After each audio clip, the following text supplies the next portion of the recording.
Hello and welcome to the NDD Raid School session on Combat Rogue Rotation. If you don't learn your rotation correctly, you will always be lower DPS, and when you get into a boss fight that has more difficult mechanics, your DPS will really show that you don't know your rotation. In this case, you are now being carried through the fight and essentially letting the rest of the raid 9-man the boss. To avoid this situation, simply take the time to learn your rotation correctly, and practice it on a training dummy at least once a week on your off-raid days. This will ensure that you can focus on the boss mechanics since your rotation is already in the back of your mind.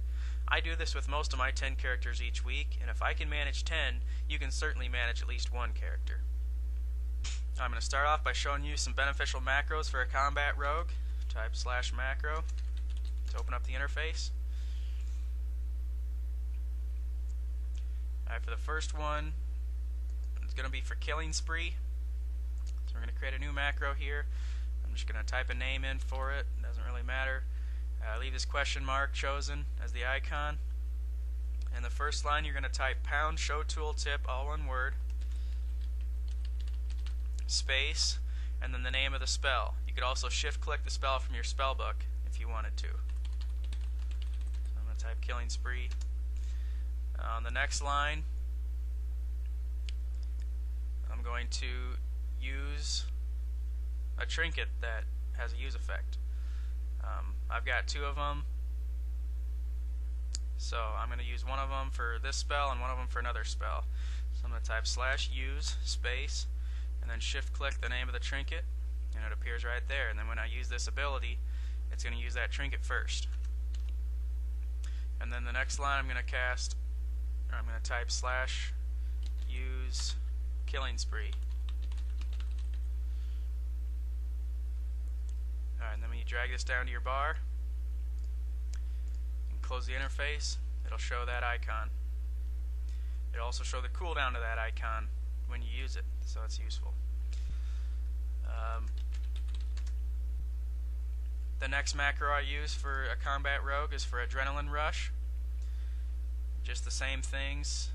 Type the pound show tooltip and the name of the spell, and then this is another use for a trinket, so that when I pop my energy regeneration cooldown, I also get more attack power from a trinket.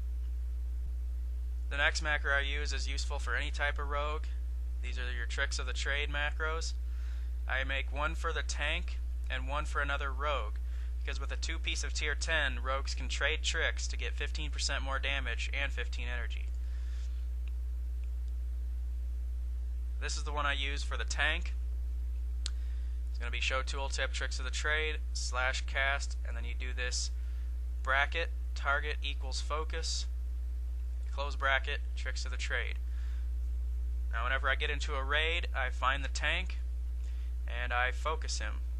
My focus button is H. You can set it for whatever you want in your interface. So I would click on the tank and hit my focus button, and the focus pops up right there. Now, you don't really need to know this, but it's useful for the macro. Then when I hit my tricks of the trade macro for the tank, I don't even have to target him. It just automatically goes to the tank, or whoever I have focused. That's the point of the target equals focus. The other tricks of the trade macro I use is for another rogue. For this one, it's exactly the same, except for instead of target equals focus, you put target equals and type the name of the rogue in. This is just an example right here. So when you get into a raid, if there's another rogue that has a 2-piece tier 10,